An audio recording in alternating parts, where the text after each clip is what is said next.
namun kau selalu lihat aku.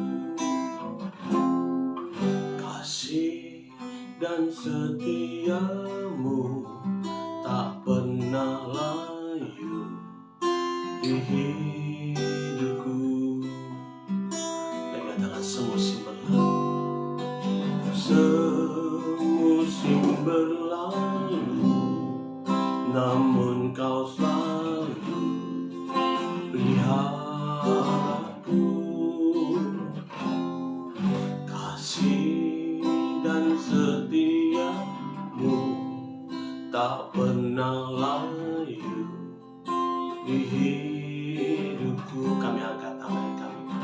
Lebih luas dari samudra, kebaikan-Mu Bapa takkan habis di hidupku.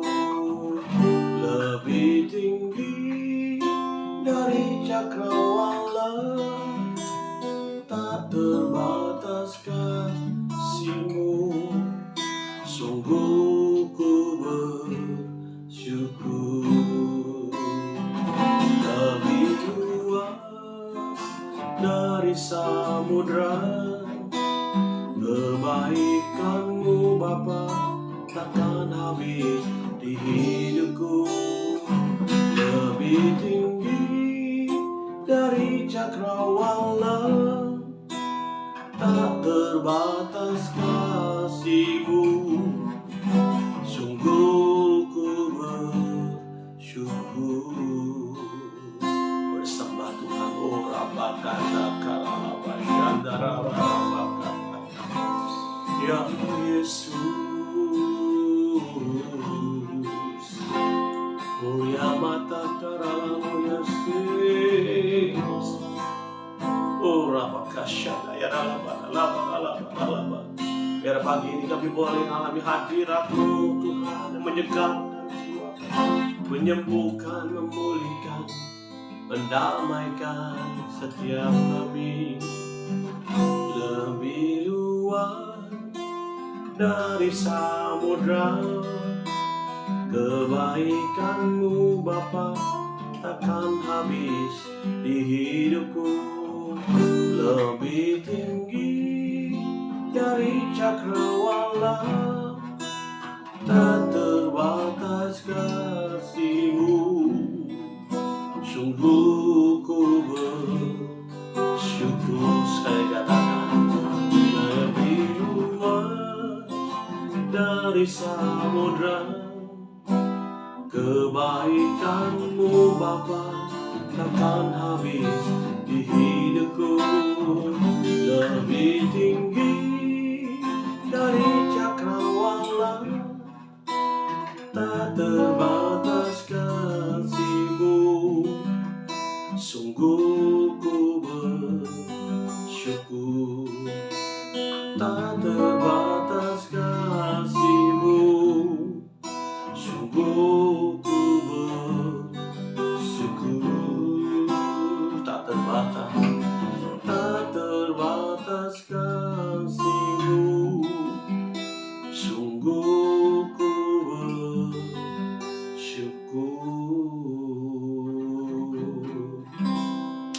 Terima kasih Bapa, kami bersyukur pagi ini. Kami ada di sini di dalam rumah dan pagi dalam tuntunan sepekan. Tuhan, kami mintakan hikmat-Mu lebih lagi, pengurapan-Mu lebih lagi, agar kami dapat memahami setiap kata kalimat dalam tuntunan sepekan hari ini. Hamba-Mu ini terbatas Tuhan, urapi hamba-Mu dengan karya dan cara-Mu yang tak terbatas. Urapi setiap kami itu mendengar firman, mengerti dan melakukannya. Ambil alih acara ini Tuhan. Terima kasih banyak. Kami sambut tuntunan hari ini di dalam dan demi nama Tuhan Yesus Kristus. Semua kita sukacita menyambut tuntunan hari ini. Katakan amin. Tepuk tangan buat Tuhan Yesus. Haleluya. Oh shalom buat semua kita. Wow, bersyukur kita ada dalam hari yang kedua. Kalau kemarin kita sudah membahas satu hal penting sekali yang menjadi basic dari tuntunan selama sepekan ini ya. Saya ulangi lagi bahwa sebenarnya ada 10 hal lanjutan dari Beyond Your Limit atau Beyond the Limit itu adalah 10 hal penting yang harus kita mampu kuasai atau kita praktekkan. Ya memang ada banyak training di luar sana yang mungkin sekuler juga ada, singgung beberapa hal dari 10 ini. Nah, tetapi yang ini dari perspektif Kristen ya, kekristenan. Tentunya tanpa basic yang kemarin hari Senin itu, mungkin kita akan sulit untuk mendengar yang hari ini. Karena kemarin bicara tentang pengurapan, katakan sama-sama, pengurapan yang membuat kita mampu belajar caranya belajar. Sesungguhnya kalau dikatakan, Pak, caranya belajar itu kita menemukan toolsnya yang kan saya udah bicara ya. Tapi dari intinya tadi itu ada paling intinya adalah pengurapan atau perkenanan Tuhan. Nah, perkenanan Tuhan itu ternyata nggak terjadi hanya dari pihak Tuhan. Kalau keselamatan ya, keselamatan korban grafirat Tuhan Yesus di kayu salib adalah karya Tuhan sendiri, inisiatif Tuhan. Tetapi untuk hidup ini, di dunia ini, Bapak Ibu Saudara, perkenanan Tuhan itu berlaku bolak-balik, artinya bersambut gitu. Misalnya Tuhan berkenan atas pribadi kita yang kedapatan layak di hadapan Tuhan atau mengesankan. Nah, di kemarin kita udah bahas lah, saya nggak ulangi lagi. Jadi kalau yang belum mengikuti, tolong ikuti di hari yang pertama itu, karena itu basic banget. Karena tanpa itu kita akan agak kesulitan untuk belajar yang hari ini. Yes, yang kedua ini ada kata yang sederhana, yaitu beradaptasi. Beradaptasi.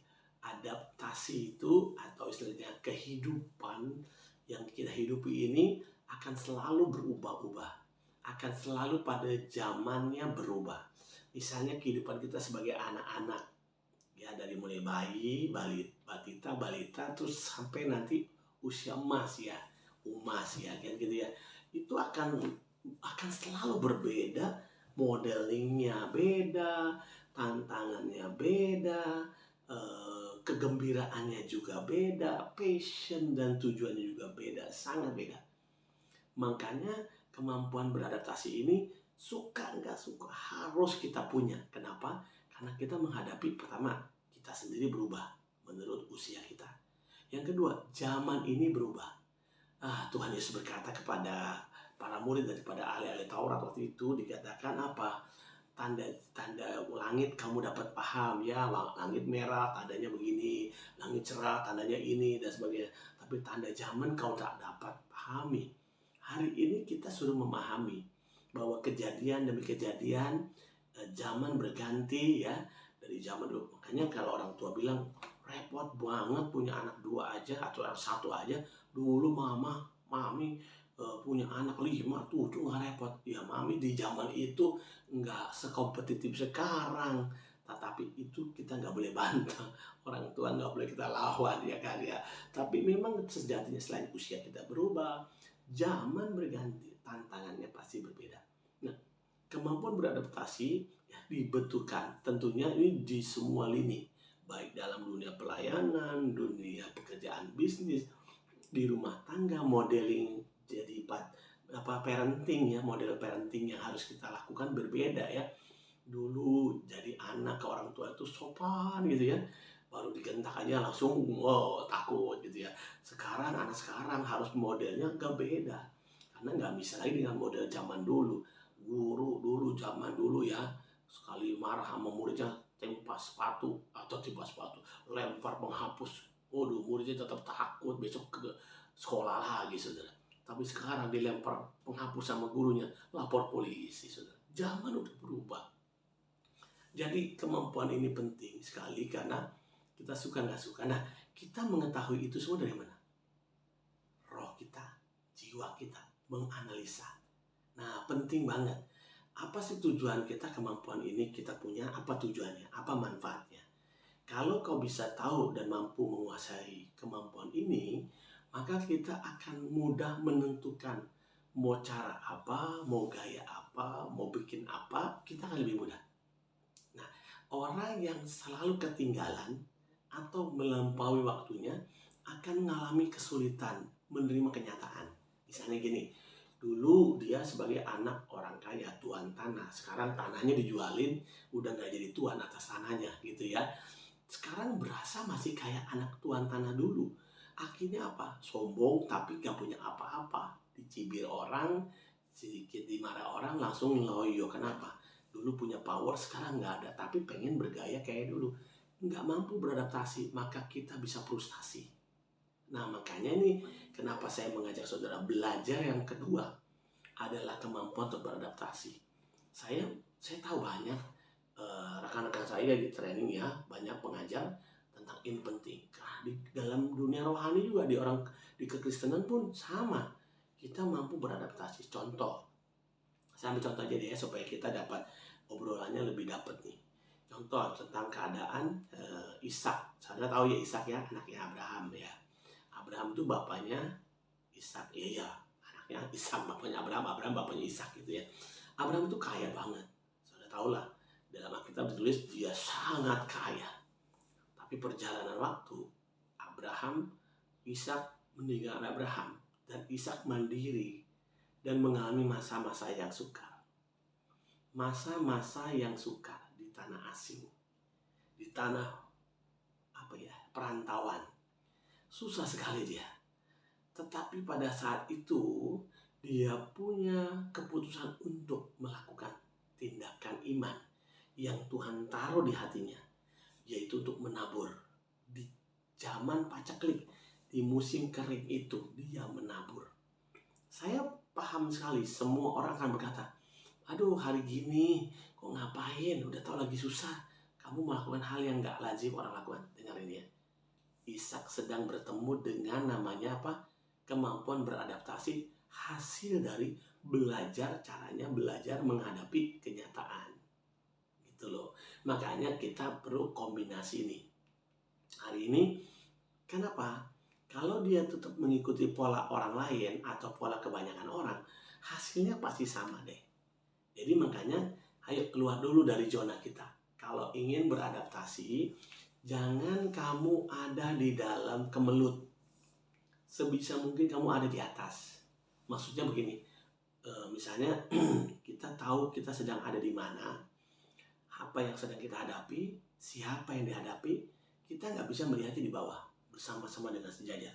Kita mesti naik ke menara, naik pohon yang tinggi, naik ke gunung yang tinggi, supaya kita bisa lihat dari atas. Oke?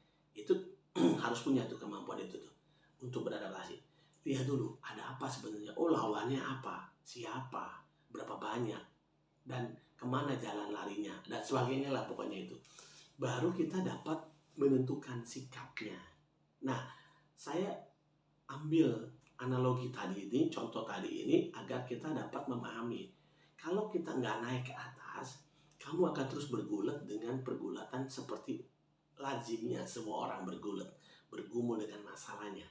Tapi kau harus tinggalkan sementara, naik ke tempat tinggi, lihat dari tempat tinggi itu apa dan bagaimana, baru kau tentukan. Satu, naik ke tempat tinggi. Makanya hari ini kalau kita semua sudah ada di posisi yang belum di tempat tinggi, naik. Nah, maksudnya apa tuh tempat tinggi itu? Berhubungan dengan Tuhan? Yes, pasti. Menenangkan diri? Ya, tentu. Lalu berdoa. Tenang untuk berdoa. Lalu mulai tuh buka hati agar Tuhan membukakan rema. Mesti buat apa? Kok Pak dari yang pertama yang kedua hampir sama? Yes, karena yang pertama kemarin itu basic. Ini lanjutan basic kemarin. Kita ini nggak belajar perkara-perkara hebat loh saudara. Ini kita belajar perkara-perkara sederhana yang pastinya kita bisa jalanin. Saudara jangan berpikir tuntunan sepekan minggu ini nih akan sulit. Tidak sulit sama sekali. Tuntunan sepekan dalam jadi 10 poin ini atau 10 hal, sebenarnya lebih, ini 10 banyak sebenarnya. Jadi kita tambahin lagi ya. Kita akan bahas 5-5. Bulan ini 5, bulan depan 5. Jadi ini bukan perkara yang waduh saya pikir ngomong yang aneh, yang lain, katanya sama aja. Enggak beda.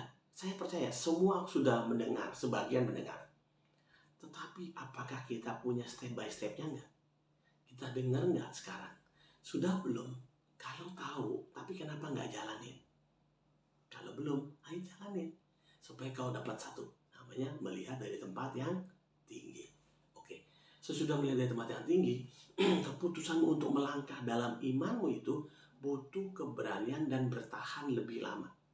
Karena waktu engkau menabur, seperti Ishak menabur, saya percaya itu kata menabur bukan berarti malam ini menabur atau hari ini menabur, besok tumbuh atau berbuah.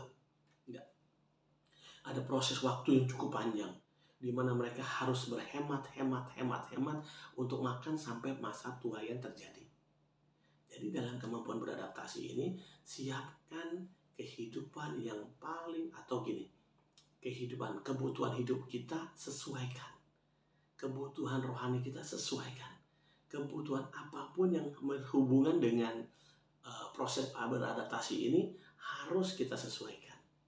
Nah ini yang kedua ini, waktu yang harus kita lewati untuk sampai melewati masa penyesuaian dan beradaptasi pada kondisinya, butuh kekuatan mental yang cukup. Nah, pastikan saudara nggak sendiri. Satu, bersama Tuhan. Yang kedua, tinggal dalam komunitas. Ya, Ishak tinggal dalam komunitas keluarganya dan beberapa teamwork mereka di situ. Mereka saling kuatin. Oke, hari ini kita cuma ada beras tinggal 1 liter. 1 liter dibikin buat makan 10 orang, 20 orang mana cukup. Tapi bisa bikin bubur, kuahnya banyakan. Biar kita tetap bertahan sampai waktu nanti panen tiba. Beradaptasi pada pergumulan kita artinya kita bukan kalah, tapi kita mencari celah untuk kita bisa mengembalikan keadaan. Beradaptasi artinya kita akan menaruh mana lemah, mana kuat kita di mana. Kita gunakan tenaga yang ada pada waktu dan kesempatan yang sesuai.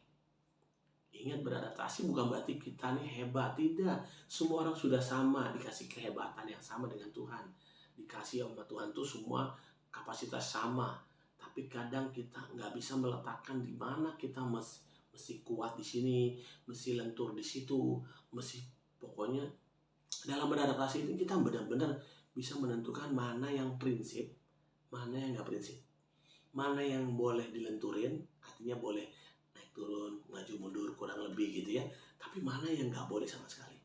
Yang nggak boleh sama sekali kan iman, ya kan? Yang kedua, cara itu lentur boleh. Iman nggak boleh lentur, harus firm, harus tetap gitu ya. Nah, beradaptasi ini kalau dalam pengalaman yang saya lewatin ya, saya seringkali beradaptasi pada kegagalan. Karena saya dulu, kan dalam pengalaman saya pribadi, saya sering gagal, saudara. Ya, keluarga saya tahu, kakak saya tahu, sering gagal. Coba ini gagal, coba itu gagal. Yang paling penting bagi kemampuan kita beradaptasi adalah tidak mudah menyerah. Never give up. Nah itu kelebihan saya tuh, tidak pernah menyerah dan tidak pernah mengeluh. Dalam hal beradaptasi, pasti namanya adaptasi ya. Kita belum pernah ngalamin. Kalau udah ngalamin bukan adaptasi namanya, bos.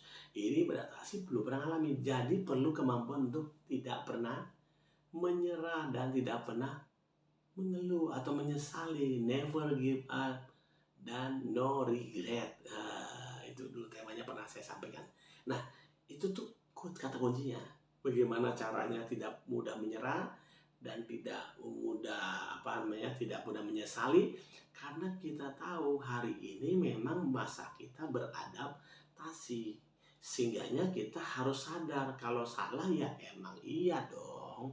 Kita memang belum ahli, boro-boro bisa aja belum. Makanya kita perlu sisipin atau kasih ruang untuk gagal. Tapi bukan tujuan gagal ya, gagal bukan tujuan. Tapi kalaupun gagal, kita tidak mudah nyerah dan tidak pernah mengeluh. Yang ada adalah belajar dari kegagalan itu, mana yang kurang, latih lagi. Beradaptasi itu bicara tentang apa? Bahwa kita ini dibutuhkan oleh keturunan kita berikutnya. Ingat loh, waktu kamu kuat, kamu jadi teladan buat orang-orang di sekitarmu, termasuk warisan yang tak ternilai bagi anak keturunanmu. Jadi kemampuan beradaptasi ini luas banget. Kalau saya jabarin lagi nih, kalau ada waktunya panjang nih. Karena beradaptasi juga adalah satu bentukan pribadi Allah. Pribadi Allah dalam manusia. Nah ini kalau kekristenan itu selalu semuanya kembali kepada Allah lagi, teosentris ya. Jadi gini, Allah itu tidak pernah menyerah dan tidak pernah menyesali apa yang sudah terjadi. dari mana Pak? Nih, coba dah kalau kita buka Alkitab aja deh, kita kan sebenarnya Alkitab ya. Kejadian, manusia diciptakan ada Hawa serupa segambar, apa kurang? Nggak ada yang kurang. Cuma satu kurang ajar. Ada kurang ajar. Semuanya boleh. Yang satu doang, cuma satu yang nggak boleh. Itu pun masih mau dilanggar. Oke, terjadi gagal, jatuh kan? Tuhan Yesus, Allah Bapa tidak menyerah. Allah tidak menyerah. Lalu tidak pernah menyesali dia menciptakan manusia. Dia tetap bikin rencana untuk penebusan. Oke, terus lanjut. Masuk lagi masa anak-anak Adam dan Hawa dan seterusnya, jatuh bangun sampai ketemu namanya anak orang yang pertama kali manggil nama Tuhan, Set, ya kan? Dan seterusnya, naik turun, jatuh bangun. Kita lihat yang paling gampang orang Yahudi, orang Israel, 12 suku. Itu kalau ada Tuhan tolong, bangsa mana tuh yang ditolong Tuhan? Sebegitu jelasnya, gamblangnya orang Israel tuh bukan main, dicinta Tuhan. Tapi ya ampun, kalau sudah baca, seringkali berontak Tuhan. Dapat berkat makanan pertama puji Tuhan, lama-lama bosan, marah lagi. Dikasih tambahan, bosan akan roti mulu, daging dong, dikasih burung puyuh. Sampai serakannya mereka tuh kelihatan, jatuh bangun. Masa hakim-hakim, kita lihat, sama aja. Sampai ke sini, sampai hari ini. Saudara, kalau saya menyebutin panjang banget, saudara. Tapi dari semuanya itu Tuhan berkata dalam firman Tuhan yang kita baca, dia tidak pernah, dia selalu punya rancangan yang terbaik buat kita. Memang ada yang nggak berhasil, tetapi itu karena pilihannya sendiri.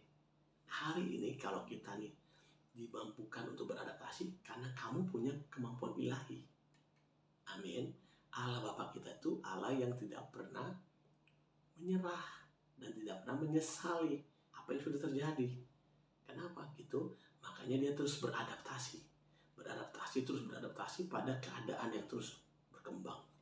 Makanya saya senang kalau ketemu dengan tema-tema seperti ini. Kalau mau cerita panjang nih, bikin seminar atau kita bikin selesehan atau workshop gitu ya, maka kita harus membuat satu macam catatan kecil hidup kita, yaitu before and after. Before, sebelum Tuhan kenal kita atau kita kenal Tuhan, lalu after, setelah kita kenal Tuhan dan menjadi murid Tuhan. Anggaplah bagi mereka yang sudah lahir Kristen, mana yang belum lahir baru dan sesudah lahir baru gitu ya.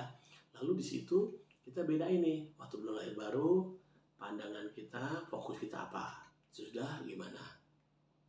Lalu apa cara menghadapi masalah, dulu begini, sekarang begitu, bagaimana. Itu before and after, itu membantu kita untuk menolong sudah sejauh mana kita berhasil atau kurang berhasilnya. Lalu di mana yang kurang berhasil, kita akan coba tulis lagi nih, apa masalah kurang berhasilnya di mana. Nah, itu namanya cara-cara bentukan adaptasi yang kita bisa buat secara tulisan kecil. Tetapi sebenarnya kalau kita berjalan bersama Tuhan Yesus itu asal rendah hati aja. Ya, kata kunci yang sederhana deh. Kalau saya bicara yang terlalu muluk-muluk, yang catatan-catatan kayak tadi, mungkin akan butuh waktu ya untuk mencoba menjadi asal rendah hati aja, saudara. Tuhan bisa pakai apa saja. Firman-Nya lewat doa, pujian, penyembahan kita, tiba-tiba Roh Kudus memberikan satu tuntunan rema gitu ya, atau lewat pemimpin, teman-teman rohani, lingkungan, gunung, lembah, pohon, binatang, alam ini bisa menjadi guru yang baik dari Tuhan, dipakai Tuhan untuk menjadi penjelas buat kita supaya kita bisa beradaptasi kebutuhan zaman sekarang. Contoh misalnya, saya bilang sekarang jangan terlalu rumit, bisnis tuh nggak mesti harus besar, cari yang kau gampang lakukan aja, yang sederhana yang kau bisa lakukan, yang menurutmu kamu happy melakukannya. Lalu yang ketiga, mudah kamu kerjakan dari hal-hal kecil, simpel-simpel aja kan. Kalau kamu mimpinya terlalu besar, emang akan menyulitkan kita memulai hal-hal yang awal. Contoh sederhana, balik ke Ishak tadi ya. Ishak hanya ngerjanya apa? Menabur saja. Dia nggak pernah mimpi besar jadi sangat kaya dan menjadi sangat kaya gitu, atau paling kaya. Enggak. Ishak nggak pernah menuliskan bahwa dia yakin bahwa dia pasti menjadi sangat kaya dan teramat kaya. Enggak. Tugasnya apa yang dilakukan adalah pada saat itu beradaptasi pada keadaan ada dengan meresponnya dengan menabur. belajar dari kegagalan, kenapa di tanah yang gersang ini sulit tanam ini. Ya kalau nggak bisa tanam yang itu jangan paksain dong, karena memang iklimnya dan kultur tanahnya nggak bisa kita pakai untuk pohon itu. Ganti pohon lain, beradaptasi. Nah, saya bersyukur ya teman-teman kita, saudara-saudara kita di daerah Nusa Tenggara Timur kan daerah kering ya, tapi sekarang udah banyak terobosan loh. Yang penting kita bisa mudah beradaptasi. Oh iya, sebelum saya lupa, saya ingatkan Bapak Ibu, kalau Bapak Ibu punya hal-hal yang mirip dengan apa yang saya sharingkan, boleh komen di kolom di bawah. Atau kalau Bapak Ibu butuh ruang konseling atau doa, mohon maaf juga kalau ada yang minta didoakan tapi belum direspon ya. Nanti Bapak Ibu bisa hubungi saya langsung, boleh. Ada call center juga. Nanti kita bisa sharing ya. Bukan saya guru lah, saya bukan gurunya, tapi saya hanya jadi sahabat. Saya ingin jadi sahabat buat semua. Makanya beradaptasi itu modalnya rendah hati. Yang kedua, melihat dari semua perspektif.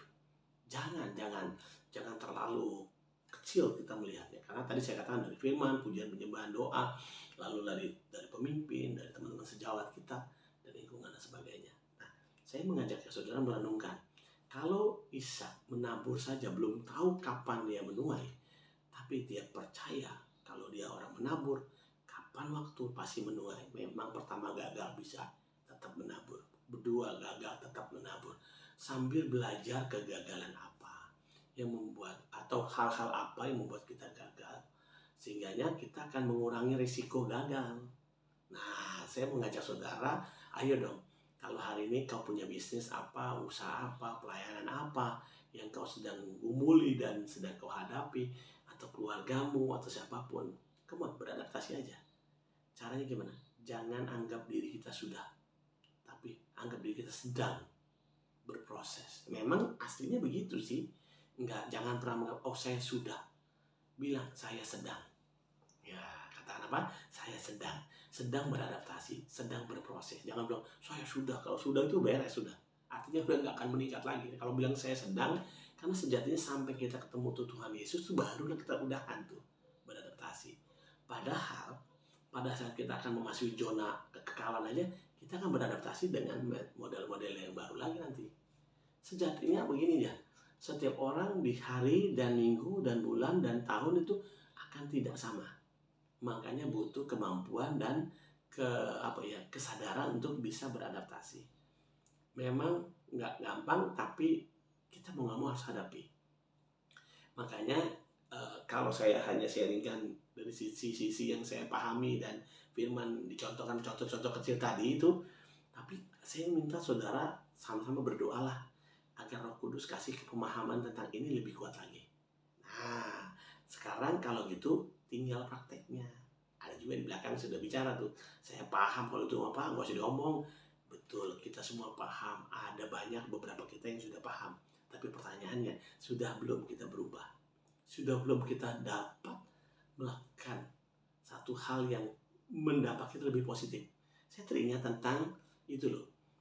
Di mana, di Bunaken atau di mana tuh? Yang ombaknya gede banget tuh ya, ombaknya besar banget tuh ya.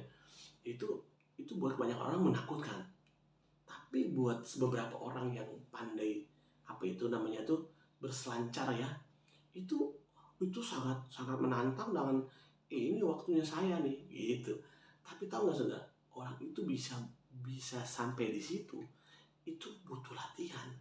Kita nggak tanya dong dia, berapa kali kamu tenggelam, berapa kali kamu ke gulung ombak, berapa kali kamu ngalamin misalnya benturan dan sebagainya.